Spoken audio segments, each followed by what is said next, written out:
तो सबका स्वागत भाई, सबको राम राम। डॉक्टर अजय सैनी, अमित शर्मा और सभी लोग। और आज हम जीएनएम पढ़ेंगे भाई। आज दिन है मंडे, और जीएनएम में हमारा बोन एंड जॉइंट्स वाला चैप्टर चल रहा है। डेट हो गई है 25 अगस्त 2025। और इस चैप्टर में हम शायद पेज नंबर 298 पे हैं, या टू नहीं 297 पे हैं बेसिकली, जहां हमारा चलेगा टेनिस एल्बो, गोल्फर्स एल्बो, यानी कि एपिकोंडिलाइटिस। यही है ना अमित भाई? जी जी। जी। तो इसमें टेनिस एल्बो को लेके कह रहे हैं, या गोल्फर्स एल्बो को लेके कह रहे हैं कि painful inflammation of the elbow tendon. Painful inflammation होता है एल्बो के टेंडन्स का। टेनिस एल्बो इसको तब कहेंगे जब ये आउटसाइड वाले लेटरल साइड में के टेंडन इन्वॉल्व होगा, और गोल्फ एल्बो तब हम कहेंगे जब इनसाइड वाला एल्बो का टेंडन, यानी कि मीडियल साइड का टेंडन इन्वॉल्व होगा। तो देखो कितना अच्छे से पॉइंट यही क्लियर है। टेनिस एल्बो तब होगा जब लेटरल साइड में, आउटर साइड में, आउटसाइड वाला जो टेंडन अगर इन्फ्लामेशन है, और अगर अंदर की साइड में है दर्द, अगर हम अपने हाथ को एनाटॉमिकल पोजीशन में रखें, तो जो लेटरल साइड है वो तो जाएगा टेनिस एल्बो की तरफ, और जो मीडियल साइड वाला है वो जाएगा इनसाइड वाला, ये गोल्फ एल्बो को। बस कॉन्फ्लिक्ट। यहाँ पर इसका मतलब यहीं पर ध्यान रखा जाएगा कि बाहर लेटरल साइड वाले में इसका मतलब किसी को बाहर की तरफ पुश नहीं करवा पा रहा, बाहर के आदमी से दिक्कत है। और हाँ मीडियल साइड में है तो अपने अंदर के आदमी से दिक्कत है, अंदर की तरफ को नहीं ले पा रहा, या क्या नहीं कर पा रहा, मैं अंदर को हाँ, नहीं कर पा रहा। बिल्कुल बिल्कुल। बाहर वाला आदमी भी, और किसी चीज को पुश करना या थ्रो करना या दूर करने जैसा भाव है, और अंदर हाँ वाला जी, एम्ब्रेस करने वाला भाव है, अपने वाला आगोश में भाव है। लेना। बिल्कुल बिल्कुल दोस्त, हाँ जी। यही आएगा। और कॉन्फ्लिक्ट करें, local self worth conflict of not being able to hold, beat, throw, shoot, push, not being able to operate with elbow technique. तो देखो मिक्स करके दे दिए उन्होंने, हालांकि हम लोग आपस में बात कर रहे थे कि थ्रो या एम्ब्रेस को करके, अदरवाइज उन्होंने कह दिया कि लोकल कॉन्फ्लिक्ट इसका कुछ ऐसे होगा कि किसी चीज को होल्ड नहीं कर पा रहा, तो ये इनर वाला पार्ट आ जाएगा, जैसे अमित शर्मा आप कह रहे थे। बीट नहीं कर पा रहा, थ्रो नहीं कर पा रहा, शूट शूट नहीं कर पा रहा, पुश नहीं कर पा रहा, तो ये through throw, shoot, push, beat, ये जो है आउटर साइड वाले को भाव दे रहे हैं। और कह रहे हैं not being able to operate with elbow technique, और कुल मिलाकर के एल्बो की जो टेक्निक है उनको वो प्रॉपर तरीके से ऑपरेट नहीं कर पा रहा, वो सेटिस्फाइड नहीं है एक तरह से। जो एल्बो की टेक्निक होती है होल्ड करने की या थ्रो करने की, इन सब को लेकर के एल्बो टेक्निक का ऑपरेशन उसका सही नहीं हो पा रहा। उसका मतलब ये है, कह रहे हैं इन माई बहुत एक्सपीरियंस। हाँ भैया, दीपशिखा शायद। हाँ एक बार जी, एक बार इनर और आउटर एक बार फिर से बता दीजिए, हम सुन नहीं पाए ठीक से। हाँ, इनर का भाव जैसे हम लोग समझते चले आए हैं वही था कि इनर का मतलब है किसी चीज को होल्ड करना, किसी चीज को अपनी आगोश में लेना, पकड़ने जैसा भाव, अपने नजदीक रखना, लाने का भाव है, तो ये इनर साइड अफेक्ट होगी। अगर किसी की इनर या मीडियल साइड पे पेन है, यानी कि मीडियल एपिकोंडाइल में पेन है, हाँ। खास करके टेंडन में, वहां पे उसके आसपास, तो वो तो इस भाव देगा कि कुछ ऐसा है इस बंदे के जीवन में जिसको ये होल्ड नहीं कर पा रहा, इसको अपने एम्ब्रेस नहीं कर पा रहा, जैसे है ना दीपशिका। और हाँ हाँ अगर हाँ अगर आउटसाइड वाला टेंडन अफेक्टेड है लेटरल साइड का, तो वहां किसी चीज को, वो किसी सिचुएशन को थ्रो नहीं कर पा रहा, शूट नहीं कर पा रहा, पुश नहीं कर पा रहा, ऐसा भाव आ रहा है। लेकिन इसमें अगला पॉइंट ये दे दिया कि एल्बो की कोई भी टेक्निक, कोहनी के जो जो काम है, कोहनी एल्बो जिस जिस काम में आती है, वो काम अगर उसका ऑपरेशन उसका सही से नहीं कर पा रहा, तो फिर ये हाँ, टेनिस एल्बो या गोल्फ एल्बो इन्वॉल्व हो जाएगी। ठीक है जी बॉस। आगे ऑथर कह रहे हैं कि in my experience the people most often affected are those who define themselves in term of their arm performance, bracket में कह रहे हैं tennis and golf player, artisans, writers etcetera.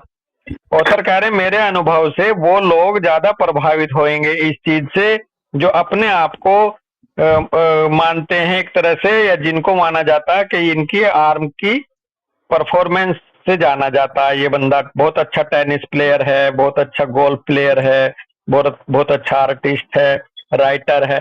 तो ये वो लोग होंगे जो इससे अफेक्टेड होंगे, जो अपनी आर्म की परफॉर्मेंस के हिसाब से उनको एक पहचान मिलती है।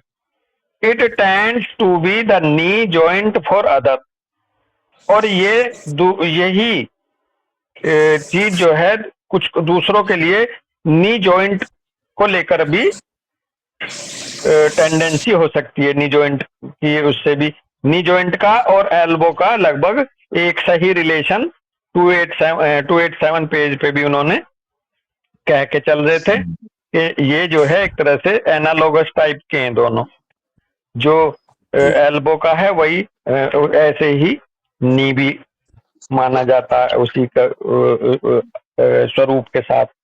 एग्जाम्पल दे रहे हैं, the patient is 22 year old and has a summer job at his relatives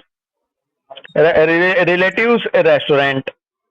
22 साल का पेशेंट है जिसने समर जॉब करी है अपने रिलेटिव के रेस्टोरेंट में। he commits himself to his work in order to show his relative how capable he is। अब वो बंदा कमिटेड था अपने आप को लेकर के, उसने बहुत अच्छे से एक तरह मेहनत कर रहा था अपने काम में ताकि वो अपने रिलेटिव्स को अपनी कैपेबिलिटी को दिखा सके। After 2 weeks of hard work they pay him a meager salary for far below his expectation. 2 हफ्ते बाद बहुत कठिन काम करने के बाद भी उन्होंने उसको बहुत मीजर का मतलब बहुत ही कम सैलरी दी जो उसकी एक्सपेक्टेशंस थी उसके हिसाब से। फिजिकल टू वो पहुंच गया self worth conflict due to lack of recognition for his work with his arm. Waiting table bracket में कह रहे हैं, इसका एक भाव आ रहा है। सेल्फ वर्थ कॉन्फ्लिक्ट इसका ये हुआ कि इसकी मेहनत को इतने उसके काम को रिकॉग्नाइज नहीं करा गया, और जो उसने अपनी बाजुओं से अपनी आर्म से बहुत अच्छा करा, तो इसको वेटिंग टेबल भी एक टर्म दे रहे हैं, ये कुछ ऐसा निकलेगा। वेटर्स होते हैं ना, बेटा टेबल पे खड़े होते हैं, वेटर्स होते हैं ना जो टेबल पे आते हैं पूछने के लिए कि आपको क्या चाहिए, तो उनका हाथ से ही तो सर्विस देते हैं ना वो, हाँ इसलिए आम आम का यहाँ पे इसलिए उससे रिलेशन है हाँ वेटिंग बिल्कुल ऐसा ही भाव है। जैसे बिल्कुल मुझे भी महसूस हो रहा है, तो अगर आप किसी वेटर को सही से बाद में वो ना दो तो उसकी यही फीलिंग आएगी, यार मैंने इस बंदे को इतने से अच्छे से सर्व किया, सब कुछ खाना अच्छे से खिलाया, लेकिन इसने फिर भी मेरे को ये, मैं सोचा था 50 या 100 रुपए तो देगा, ये मेरे को 10 रुपए दे के गया, ऐसा भाव उधर से लग रहा है कुछ। कह रहे हैं he comes into healing when he gives the money back out of protest is equal to acute tennis arm as sign of healing, strong swelling due to syndrome. अब उसकी ये जो कॉन्फ्लिक्ट था ये रिजोल्व होके हीलिंग में आया जब उसने प्रोटेस्ट किया अपनी मनी को लेने के लिए कि यार मेरी तो सैलरी इतनी मिलनी चाहिए थी, यानी कि प्रोटेस्ट करा उसने। उसके बाद जब उसका पैसा मिला उसकी मन के अनुरूप, तो उसके बाद वो हीलिंग में चला गया, तो जिसकी वजह से acute tennis arm as sign of healing आया, और जिसके साथ सिंड्रोम भी जुड़ा, strong swelling due to syndrome. तो स्वेलिंग यहाँ पे सिंड्रोम की वजह से हुई। नेक्स्ट एग्जांपल कह रहे हैं, the semi professional boxer is preparing for a big fight with his trainer. एक सेमी प्रोफेशनल बॉक्सर है, प्रिपेयर किया गया बड़ी फाइट के लिए उसके ट्रेनर के द्वारा। ही लॉसेस द फाइट, वो फिर भी फाइट को हार गया, जिससे गया वो self worth conflict of unsatisfied ambition with a local self worth conflict of not being able to hit hard enough. वो कॉन्फ्लिक्ट का शिकार हो गया अनसेटिस्फाइड एम्बिशन के, और उसको एक लोकल सेल्फ वर्थ कॉन्फ्लिक्ट उसको आया कि उसने हार्ड हिट क्यों नहीं कर पाया। वो बहुत हार्डली हिट करने में असक्षम रहा। Nevertheless under great pressure to succeed he keep on training. इसके बावजूद भी वो ग्रेट प्रेशर के अंतर्गत सफल होने के, ग्रेट प्रेशर जो उस पे था सफलता कर लेकर के, वो हार्ड ट्रेनिंग में बना रहा basically. When he decides to box only for fun the pain in both elbow begins is equal to healing phase. देखो मजे की बात, अब जब उसने इसको केवल फन की तरह बॉक्सिंग को अपनाया, फिर उधर वो जीतने का एक जुनून सा था, उसके प्रेशर को, जब उसका प्रेशर हट गया, उसने इस केवल फन के लिए इस बॉक्सिंग को डिसाइड करा, तो अब वो हीलिंग में आ गया दोनों एल्बो की। समझ रहे दीपशिका? जब तक उसका कॉन्फ्लिक्ट एक्टिव था कि नहीं मेरे को एनी हाउ ये करना करना करना, तब तक तो एक्टिव बना रहा। लेकिन जब उसने सोचा कि यार ये तो मैं तो अपने फन के लिए बॉक्सिंग करता हूँ, मैं छोड़ो मैं किसी कंपटीशन, तो फिर वो उसका वो कॉन्फ्लिक्ट रिजोल्व हो गया और वो फिर हीलिंग में चली गई एल्बो, और फिर वहां टेनिस एल्बो जैसा प्रेजेंटेशन हुआ। तीसरा एग्जांपल कह रहे हैं the construction manager sacrifices himself for his company without receiving any special gratitude is equal to self-worth conflict due to lack of recognition।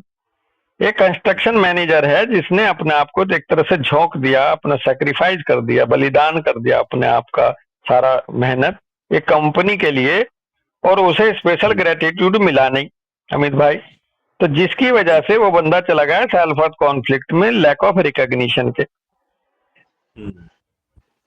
ऐसा आता है ना भाव के यहाँ मेरी कोई वक्त नहीं है, ये सोचकर उसने अपने काम को लेकर हल्का हो गया वो, तब उसकी अच्छा आगे आएगा वो, जब रिकॉग्निशन को लेकर के इसमें कॉन्फ्लिक्ट आ गया।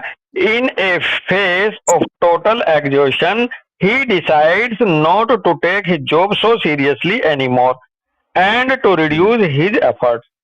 अब एक अवस्था ऐसी आ गई जो वो बिल्कुल एग्जॉस्ट हो गया, तो उसने डिसाइड करा कि यार मतलब ठीक है, जॉब को उसने सीरियस लेना बंद कर दिया और ज्यादा अब वो सेक्रीफाइस से में नहीं जा रहा, तो अब उसने ऐसा सोच के अपने एफर्ट को कम कर दिया। जब ऐसा उसने एक तरह से थॉट आ गया या उसने अपना आप को एफर्ट कम कर दिया, तो अब वो कॉन्फ्लिक्ट रिजोल्यूशन में गया इस तरीके से। कह रहे हैं फिर in the healing phase A tennis arm lasting for many months follows. इसके बाद कई महीनों तक उसको टेनिस आर्म का सामना करना पड़ा, हीलिंग फेज में उसको दर्द सहना पड़ा। देखो दोनों में आउटर साइड ही आ रही है, उधर मैंने उसे अपनी रिकॉग्नाइज नहीं करा, उसको सैलरी अच्छी नहीं मिली, वो भी बाहर का मसला था, आउटर साइड वाले थे, और ये कंपनी का भी आउटर साइड। अगर कहीं रिलेटिव्स होगा, एग्जाम्पल हो सकता आ जाए, या नियर डियर वन होगा, वहां हो सकता कि इनर वाला टेंडन इन्वॉल्व हो। एग्जाम्पल देखते हैं, एक और बच रहा है। कह रहे हैं ए 14-year-old right handed high school student is an avid practitioner of judo. Avid का देखना दीपशिका, एविड मतलब तो बहुत अच्छा होता है उस काम को करने में। अच्छा, दक्ष, एक तरह से दक्षता, अच्छा स्किलफुल। एक 14-year-old right handed high school student है, an avid practitioner of judo, judo का बहुत अच्छा प्रैक्टिशनर है ऐसे मानते हैं। 16 months ago she sprained her elbow during a training accident। अच्छा ये बच्ची है बेसिकली, 16 महीने पहले उसे स्प्रेन आ गया एल्बो में ट्रेनिंग एक्सीडेंट की, जबकि वो बहुत ही अच्छी जूडो प्रैक्टिशनर है। In the hospital she is given a cast, hospital कह रहे हैं in the hospital she is given a cast is equal to local self worth conflict. Cast का क्या मतलब निकलेगा? गिवन ए कास्ट, ये इनको बाहर कर दिया गया है। नहीं सर वो प्लास्टर जो चढ़ाया जाता है ना, प्लास्टर। प्लास्टर को बोलते हैं। किसको बोलते हैं देशिका? प्लास्टर जो चढ़ाते ओके, हैं ना, वो अच्छा जैसे अच्छा, उसको प्लास्टर लग गया है फिर ये है जी, कास्ट लगा दी प्लास्टर लगा डॉक्टर, दिया। प्लास्टर लिख लेता हूँ मैं।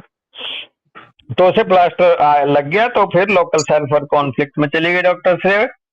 Even after जी, sir. recovery, her elbow becomes inflamed after every training session. Recovery भी हो गई उसकी, लेकिन जब भी ट्रेनिंग सेशन आता था उसकी एल्बो इन्फ्लेम कर जाती थी, यानी कि कॉन्फ्लिक्ट ट्रैक उसका बन गया। फिर वो, इसका मतलब अमित शर्मा, वो ट्रिगर हो जा रहा था हर बार, होके फिर हीलिंग में जा रहा होगा। ट्रेनिंग सेशन में जैसे ही वो बाद में हीलिंग में आती थी फिर उसका इन्फ्लेमेशन हो जाता था। This has been occurring for 15 months and the patient begins to doubt her abilities. ये बना रहा, इट हैज बीन अकरिंग, ये होता रहा 15 महीने तक, और पेशेंट जो है वो अपनी एबिलिटी को लेकर के डाउट में रहने लगी या रही। Before every session she wonders whether the joint will hold is equal to recurring local self worth conflict. Before every session, जब हर सेशन से पहले वो वंडर्स, उसे आश्चर्य होता था, weather the joint will hold, इसका मतलब वो परफॉर्मेंस भी कर रही है कि अरे वाह ये तो हो गया, जबकि मुझे डाउट था मैं जीत नहीं पाऊंगी। तो कह रहे हैं is equal to recurring local self worth conflict.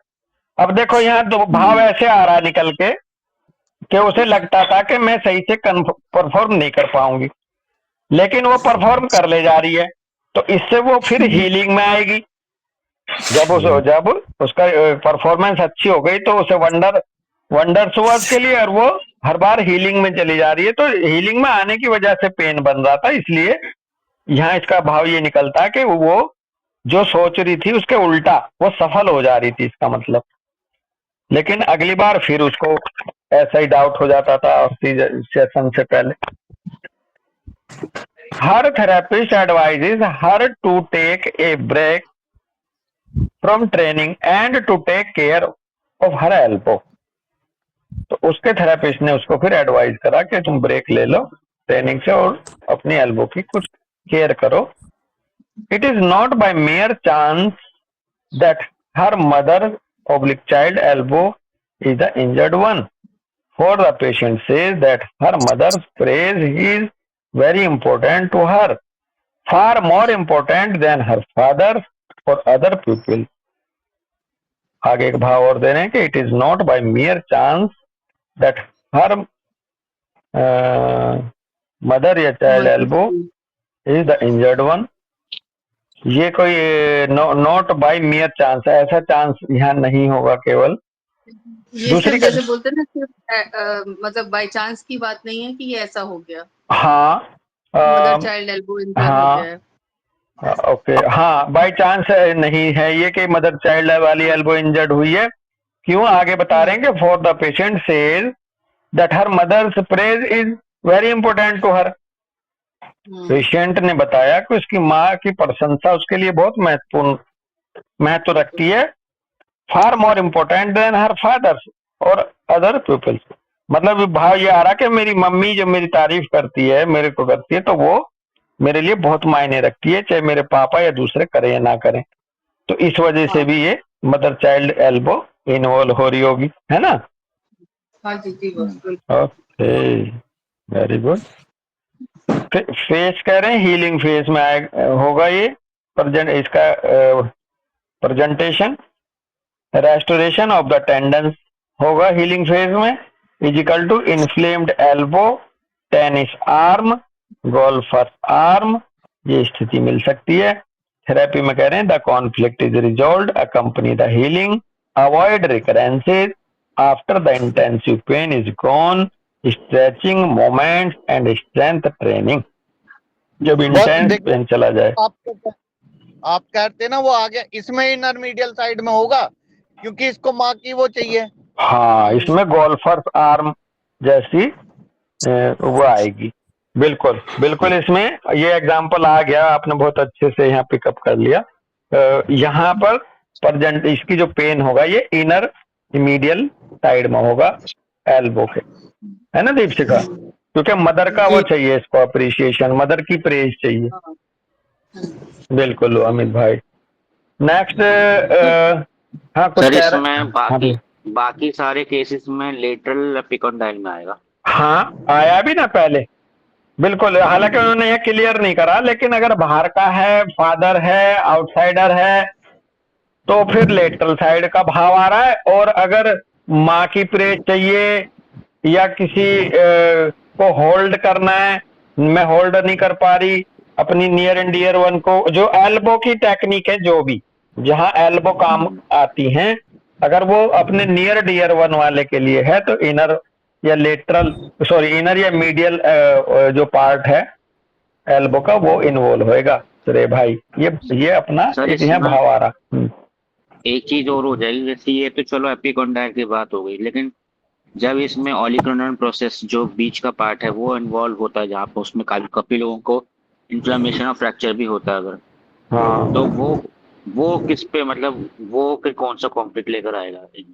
ऑलिकरनन process के एक तरह से फंक्शन को यहाँ थोड़ा जांचना पड़ेगा। ये है तो ये स्ट्रेंथ से रिलेटेड ही ये है, तो ऑलिकरनन प्रोसेस तो बल्कि और ज्यादा मजबूती से किसी चीज को पुश कर सकता है ना? क्योंकि ये जो जी। तो ऑलिकरनन प्रोसेस का यहाँ डिस्कशन हो सकता है इसके फंक्शन के हिसाब से कि ये क्या सपोर्ट।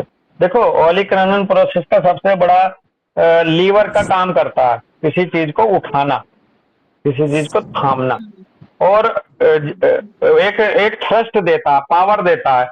और ये जो आपके एपिकॉन्डाइल्स हैं या ये जो लेटरल और मीडियल, ये आपको टेक्निक देते हैं, स्किल देते हैं।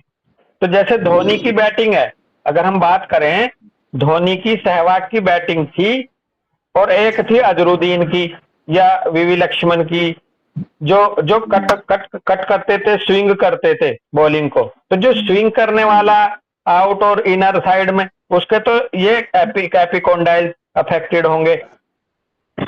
और जो थ्रस्ट दे रहा है बैट से, जैसे धोनी है, सहवाग हैं, या जो भी हिटर हैं अपने जो आज के और नए बच्चे हैं जो भी, तो इनकी इनकी हो सकता है एक बार को इनकी ऑलिकरनन प्रोसेस ज्यादा इन्वॉल्व हो, ऐसा मुझे उसकी पावर देने के वजह से ये भाव आ रहा है भाई।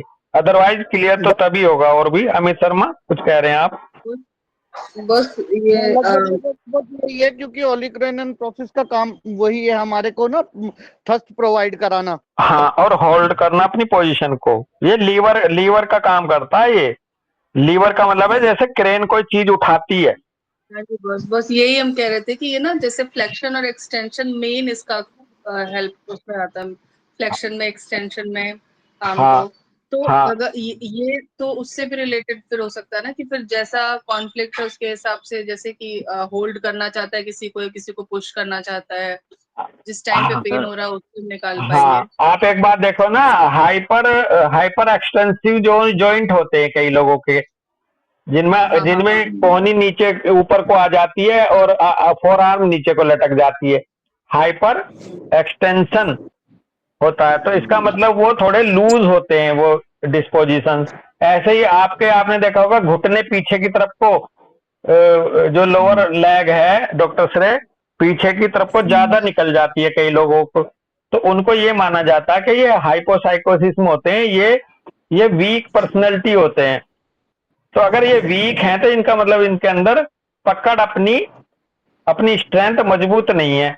तो स्ट्रेंथ से ही रिलेशन निकलेगा, क्योंकि ये ऑलिकरनन प्रोसेस हाइपर एक्सटेंशन को रोकता है इसके एल्बो के। समझ रहे हो सर डॉक्टर श्रेय? इसमें मेन इसका सेकंड जो इसका फंक्शन लिखा है कि olecranon process provides the stability to the joint, provide, joint को स्टेबिलिटी हाँ हाँ, स्टेबिलिटी आ गई ना, बिल्कुल स्टेबिलिटी देगा, स्ट्रेंथ देगा, स्टेबिलिटी सही रहेगी तो वो हाइपर एक्सटेंशन में नहीं जाएगा। हाइपर एक्सटेंशन का मतलब है आप जैसे बाजू को सीधी करते हो तो कई कई लोगों की ये कोहनी से आगला वाला पार्ट और ज्यादा नीचे को चला जाता, तो ये स्टेबिलिटी देता है, स्टेबिलिटी किसी चीज को लेकर के। और भैया स्टेबिलिटी के लिए देखो स्ट्रेंथ भी चाहिए दोस्त। जी सर। या बस दोनों ये है कि जितनी स्टेबल होगी उतनी ही स्ट्रेंथ ज्यादा आएगी। हाँ ऐसे भी कह लो, जितना बैलेंस होगा, दोनों आपस में जुड़ी हैं। स्टेबिलिटी स्ट्रेंथ को बनाए रखेगी और स्ट्रेंथ जिम्मेदार होती है किसी भी चीज को स्टेबल बनाए रखने में।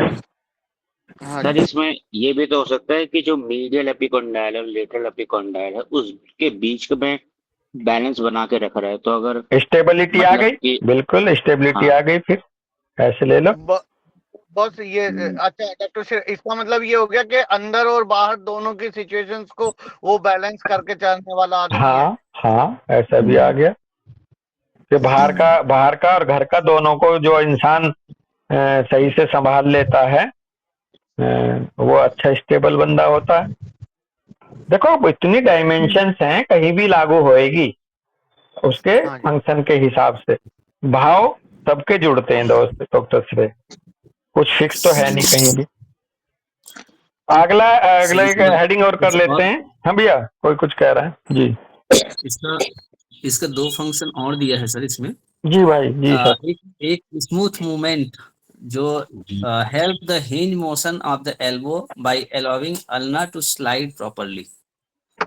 हाँ हाँ स्लाइड और पर। एक और है कि joint congruency maintain the proper alignment between the humerus and ulna during movements. हाँ तो ये बात, और सेकंड वाला तो जुड़ गया स्टेबिलिटी से जो डॉक्टर श्रेय ने कहा था। और पहले वाला आपका हिंज जॉइंट है ना, ये तो हिंज जॉइंट उसको प्रोवाइड करता है स्ट्रेंथ को, लीवर वाली किसी चीज को उठाने में, किसी चीज को। हिंज जॉइंट बेसिकली हाँ बस हिंज का मतलब जैसे जो दरवाजे के पास हिंजेस होते हैं ना, जो दरवाजा खोलने और बंद करने में मदद करते हैं, तो ये हाँ हिंज जॉइंट जो है ना वो फ्लेक्शन और एक्सटेंशन के लिए हेल्पफुल होता है। हेल्पफुल होता है, वो ना इस डायरेक्शन में। ना ज्यादा जाने दे ना कम रहने दे, हाँ ऐसा। जी जी हाँ। तो ये फिर स्टेबिलिटी की तरफ चला गया, ना ज्यादा और सर बैलेंस बना के रखना, बैलेंस और बनाना। स्टेबिलिटी, ये बिल्कुल स्टेबिलिटी पे आ रही है सारी बातें। बैलेंस बना करके, स्टेबल बना करके रखने जैसी स्थिति, अपनी पोजीशन को स्टेबल बनाए रखे कोई बंदा, अपनी कुर्सी अपने लेवल को मेंटेन बनाए रखे, ठीक है। तो ये स्टेबिलिटी की तरफ ही ज्यादा बढ़ रहा है। नेक्स्ट हेडिंग है इसका osteoarthritis and polyarthritis of the finger joint. Osteoarthritis या पॉलीआर्थराइटिस फिंगर जॉइंट्स की। अब फिंगर इन्वॉल्व हो गई है तो फिंगर की स्पाइन वर्क से जुड़ी होती हैं चीजें। कॉन्फ्लिक्ट है क्लमसीनेस, सेल्फ वर्थ कॉन्फ्लिक्ट। नारियल पानी। क्लमसीनेस, सेल्फ वर्थ कॉन्फ्लिक्ट। क्लमसी का मतलब बेढंगा काम अगर कोई करता, त्रुटिपूर्ण अगर कोई करता है, बेतरतीब टाइप का। Clumsiness, self worth conflict. It is believed to have treated someone wrong. It is believed to have treated someone wrong. किसी दूसरे को गलत ट्रीट कर दिया मैंने, ऐसा। It is believed to have treated someone wrong. To have tackled something wrong, मैंने कुछ गलत तरीके से टैकल करा उस चीज को, मुझे जैसे करना चाहिए था मैंने ऐसे नहीं करा। To have done something wrong, मैंने कुछ गलत कर दिया। फॉर एग्जाम्पल कोई स्टूडेंट अगर क्वेश्चन पेपर में क्वेश्चन कोई आंसर गलत लिखे आया तो वो फिंगर चूंकि इन्वॉल्व है तो वो ऐसा भाव कि मैं गलत, मेरे से गलत हो गया, वो क्वेश्चन गलत कर आया मैं। रियल, ये रियल भी हो सकता है या परसीव्ड भी हो सकता, फिगरेटिवली भी हो सकता है और लिटरल भी हो सकता है। वो क्या है दूसरा word? To have failed when doing an activity with their hands, perfectionism. Fail हो गया करने में या अपनी एक्टिविटी में जो वो जिस तरह से करना चाहिए था अपने हाथों से नहीं कर पाया, यानी कि ये परफेक्शनिज्म का मसला है। परफेक्शनिज्म नहीं दे पाया अपने काम में परफेक्शन, तो उसको लेकर के उसे कॉन्फ्लिक्ट आएगा। कह रहे हैं और local self worth conflict, for example hand following A scaphoid fracture is weak. ये लोकल सेल्फ वर्थ कॉन्फ्लिक्ट में ऐसे जा सकता है कि यदि किसी की स्कैफोइड फ्रैक्चर हो गया रिस्ट का और कमजोर हो गई, तो उसकी वजह से ये सेल्फ वर्थ कॉन्फ्लिक्ट में जा सकता है, लोकल कॉन्फ्लिक्ट के तहत। एग्जाम्पल कह रहे हैं, हाँ भैया कुछ कह रहे हो? एग्जाम्पल में कह रहे हैं the young patient wants to learn a craft. Young patient है, वो क्राफ्टिंग सीखना चाहता है, but his mother begs and pleads with him to finish his schooling with a high school diploma। लेकिन उसकी माँ मदर बैग्स का मतलब बैग्स एंड प्लीड, यानी कि जोर दे रही है या वो कर रही है इसको। हाँ, जैसे भीख मांगते हैं ना कि अरे नहीं प्लीज अरे ऐसे भैया ऐसे हाँ बोल हाँ रहे हैं। ओके, कि भाई तू हाई स्कूल का डिप्लोमा कर ले पहले। द बॉय एक्विजिज का आंसर दे वो देखना पड़ेगा मीनिंग। हाँ, तो इसका मतलब है कि बिना विरोध करे कुछ मान लेना किसी चीज को। अच्छा, एक्वाइजिज लिख लेते हैं एक बार, बिना विरोध करे मान लेना, बिना विरोध मान लेना। तो बॉयज द बॉय एक्विजिज is equal to self-worth conflict of not being allowed to learn a craft to work with his hands। लेकिन अगर इसने बिना विरोध करे मान लिया तो ये बंदा फिर कॉन्फ्लिक्ट में क्यों गया? एक बार और गूगल पे देख लो भाई। बस यही है, यही है, चुपचाप स्वीकृति देना, मौन स्वीकृति अच्छा, देना। मौन स्वीकृति। तो इसका मतलब मौन स्वीकृति का मतलब ये माना गया कि वो उसकी इच्छा तो नहीं थी कि मैं मान लूं, लेकिन मानना पड़ा अगेंस्ट हर विल। कॉन्स्टिट्यूशन था ना, जैसे माना कहा मान लिया, लेकिन सबकॉन्शियस कह रहा कि भाई तुझे ये करना था, तू ये क्यों नहीं करा तू? ओके, मन मार लिया इसने अपना। हाँ जी। तो जिसकी वजह से इसको कॉन्फ्लिक्ट आ गया कि मैं जो है वो क्राफ्ट नहीं सीख पाया। अब जो उसके to work with his hand shell minus in the wrist bone in active phase. Active phase में शैल माइनस होती गई इसकी रिस्ट बोन की। Arthritis is the healing phase, और जब हीलिंग में आएगा तो फिर इसको आर्थराइटिस होगा फिर वहां पे हीलिंग में। नेक्स्ट एग्जांपल कह रहे हैं a woman constantly doubts whether she is doing everything right in everyday life. लगातार डाउट में रहती थी एक महिला के वो सही भी करती है अपने डेली के जो रोजमर्रा के काम है। She was raised this way even as a little girl, she was trained to please everybody. वो कोई इसी तरीके से बड़ी हुई जब वो छोटी बच्ची भी थी। She was trained to please everybody, हर किसी को वो खुश रखे ऐसी ट्रेनिंग दी गई।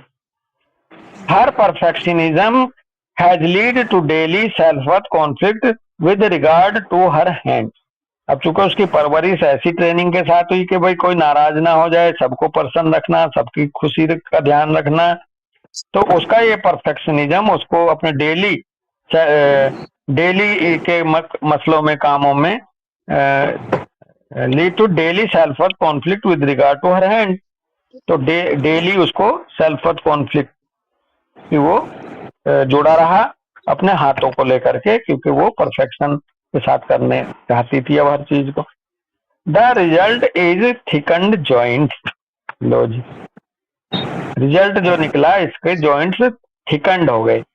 कई लोगों के आते हैं जॉइंट थोड़ा नॉर्मल से ज्यादा थिकन्ड रहते हैं। तो अब देखो थिकन्ड जॉइंट अगर यहाँ हो रहे हैं डॉक्टर देवशिका, तो यहाँ रिकरिंग कॉन्फ्लिक्ट है, डेली साल उसमें जा रही है कॉन्फ्लिक्ट में रिजोल्व हो रहा है, फिर हीलिंग में आ रही है, फिर कॉन्फ्लिक्ट में जा रही है, तो इसके नाते क्या हुआ, वहां पर नेट रिजल्ट थिकंड जॉइंट हो गया। टिश्यू, हेलो, एक क्वेश्चन पूछना था। हाँ, ज्वाइंट जो है इसकी मतलब कैलोसिटीज जो होती है उसके लिए भी यही कॉन्फ्लिक्ट कंसीडर कर सकते हैं क्या? कैलोसिटी का जो कैलस बनता है ना, वहां फ्रैक्चर का, इंजरी का वो आ रहा है। और अगर ये जॉइंट प्रॉपर अगर थिकंड हो रहे हैं तो या वहां पर जो है सेल माइनस जैसी या फ्रिक्शन या इंजरी आ रही है बेसिकली, तो कैलस और इसमें ज्यादा अंतर है नहीं, ज्यादा अंतर नहीं है हाँ, स्किन से ज्यादा रिलेटेड है और वो इंजरी से और थिकनिंग होगी वहां पर, और ये इंटरनल हड्डियों के अंदर की है। हाँ, अब ये परफेक्शनिस्ट वाले हैं ना कि मैं क्यों नहीं कर पाई, क्या नहीं कर पाई, हाँ, कैसे नहीं कर पाई। हाँ, तो मेरे कहने का अभिप्राय ये है ना कि जैसे कुछ लोगों के पैर के तलवे की स्किन देखिएगा, उसमें एक कॉर्ड होते हैं, वो स्किन हो गई, और स्किन जो है वो प्रोटेक्शन के लिए आते हैं, कहीं चोट ना लग जाए, कहीं कुछ ऐसे ना चला जाए, वो सेकेंडरी ग्रोथ स्किन की है। हाँ, हाँ, हाँ, हालांकि ये इंजरी और हीलिंग इंजरी हीलिंग का ही मसला है। आप जो कैलस बोल रहे हो ना, कैलस का ज्यादातर हम पीछे पढ़ के आए थे डॉक्टर प्रीति जी के, कहीं बोन फ्रैक्चर हो गया, बोन पंक्चर हो गई, तो वहाँ कैलस निकल के आ जाता था बाहर, जब वो सार्कोमा पढ़ रहे थे, ऑस्टियो सार्कोमा पढ़ रहे थे जो, है ना। तो ये बेसिकली यहाँ ये बोन ये हो तो हीलिंग में ही रही है मोटी, क्योंकि बार बार चोट पहुंच रही है, बार बार हीलिंग में जा रही है, बार बार चोट पहुंच रही है, मतलब टिश्यू माइनस हो रहा, फिर टिश्यू प्लस हो रहा, टिश्यू माइनस हो रहा, फिर टिश्यू प्लस हो रहा। तो ऐसे नेट रिजल्ट जो निकला वो थिकंड जॉइंट का निकला बेसिकली यहाँ पर। हाँ, टिश्यू इसमें इन्वॉल्व हो रहा है, hand and finger joint. Cerebral medulla इसको कंट्रोल करता है, मेसोडर्मल लेयर से ही बनता है। आपने देखा होगा कई लोगों की जो उंगलियां हैं, वो उनकी जो जॉइंट्स हैं वो नॉर्मल से ज्यादा मोटे मोटे रहते हैं, गठीली सी रहती हैं उनकी उंगलियां।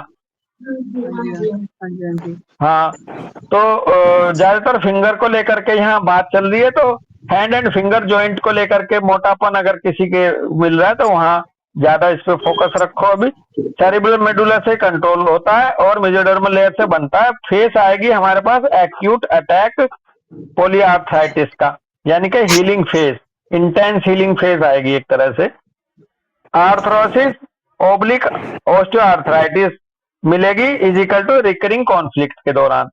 अगर आर्थरोसिस या ऑस्टियोआर्थराइटिस है तो ये रिकरिंग कॉन्फ्लिक्ट का मसला है इसके पीछे। Thickened joint through recurring inflammation is equal to danger of vicious circle.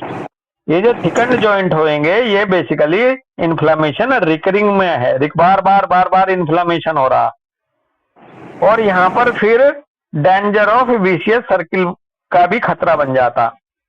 Vicious circle का खतरा ऐसे बन जाता कि वो सेल्फ गवर्निंग हो जाता, उंगलियों को देख करके कॉन्फ्लिक्ट आता है और रिजोल्व होके उंगलियां मोटी होती हैं जॉइंट, फिर ये सेल्फ गवर्निंग में पहुंच जाता है। जो कोई भी विशियस सर्किल है, नया कॉन्फ्लिक्ट नहीं आता, वो उसी से बंदे से ऑटोनोमस उसमें जुड़ आ जाता है वो। रिमार्क करें, take in account handedness and side polyarthritis is often found in perfectionist. Polyarthritis जो है अक्सर वो परफेक्शनिस्ट लोगों में मिलेगी, और खास करके फिंगर वाली। थेरेपी में कह रहे हैं, डिटरमाइन द कॉन्फ्लिक्ट एंड और tracks and if possible resolve them in real life so that the SBS comes to an end. Guiding thoughts यहाँ पर बताया है, एनीबडी कैन मेक मिस्टेक्स। बंदे को ये अपने संज्ञान में रखना चाहिए कि भाई गलती किसी से भी हो सकती है। I trust my capabilities and don't take clumsy mistakes so seriously.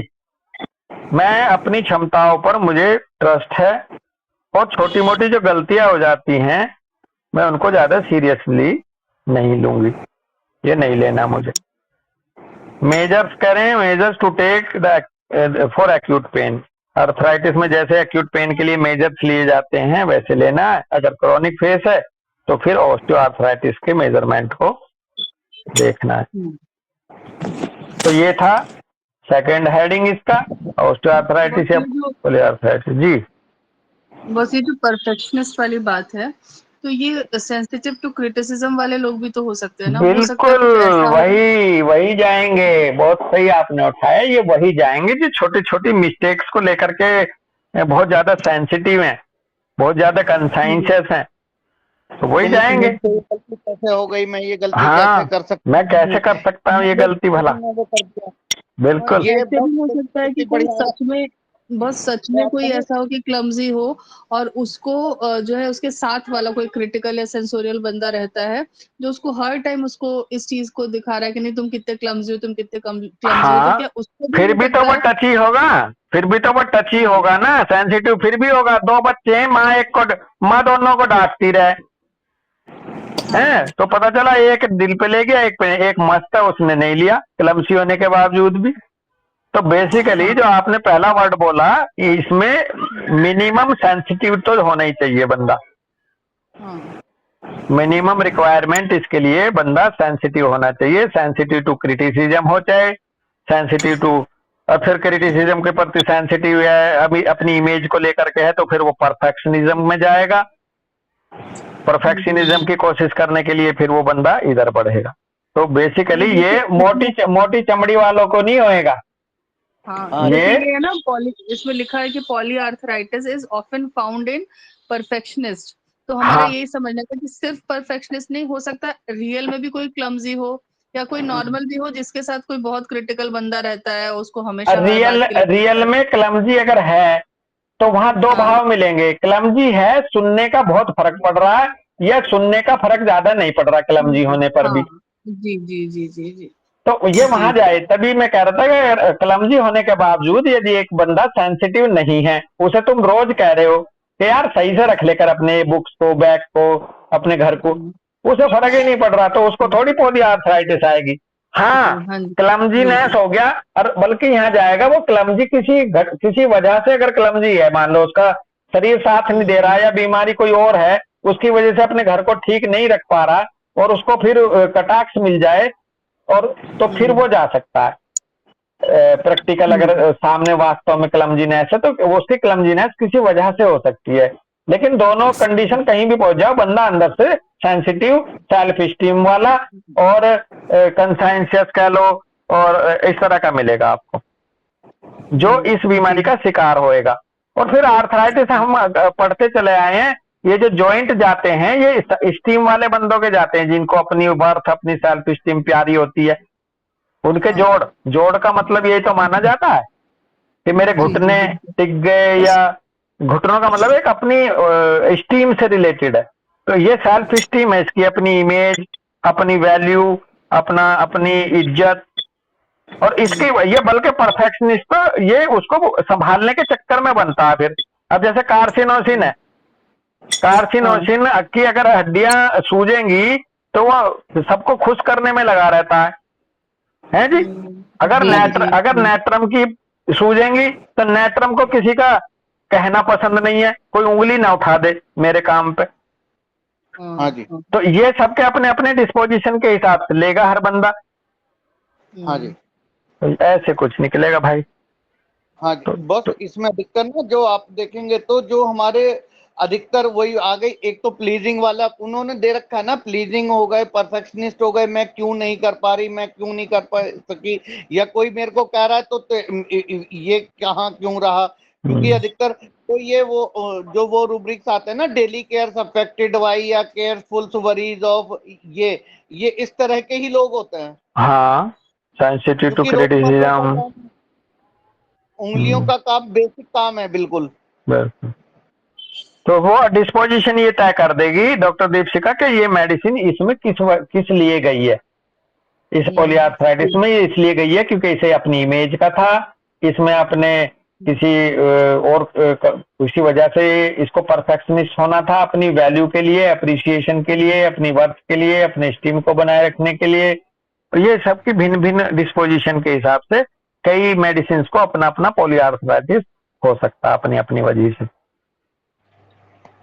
ठीक है, यहीं रुकेंगे भाई। सबको राम राम, सबको नमस्ते, सबका धन्यवाद। राम राम राम राम भाई, राम राम भाई, राम राम जी, राम राम, राम राम भाई, राम राम, सबको बहुत बहुत नमस्ते।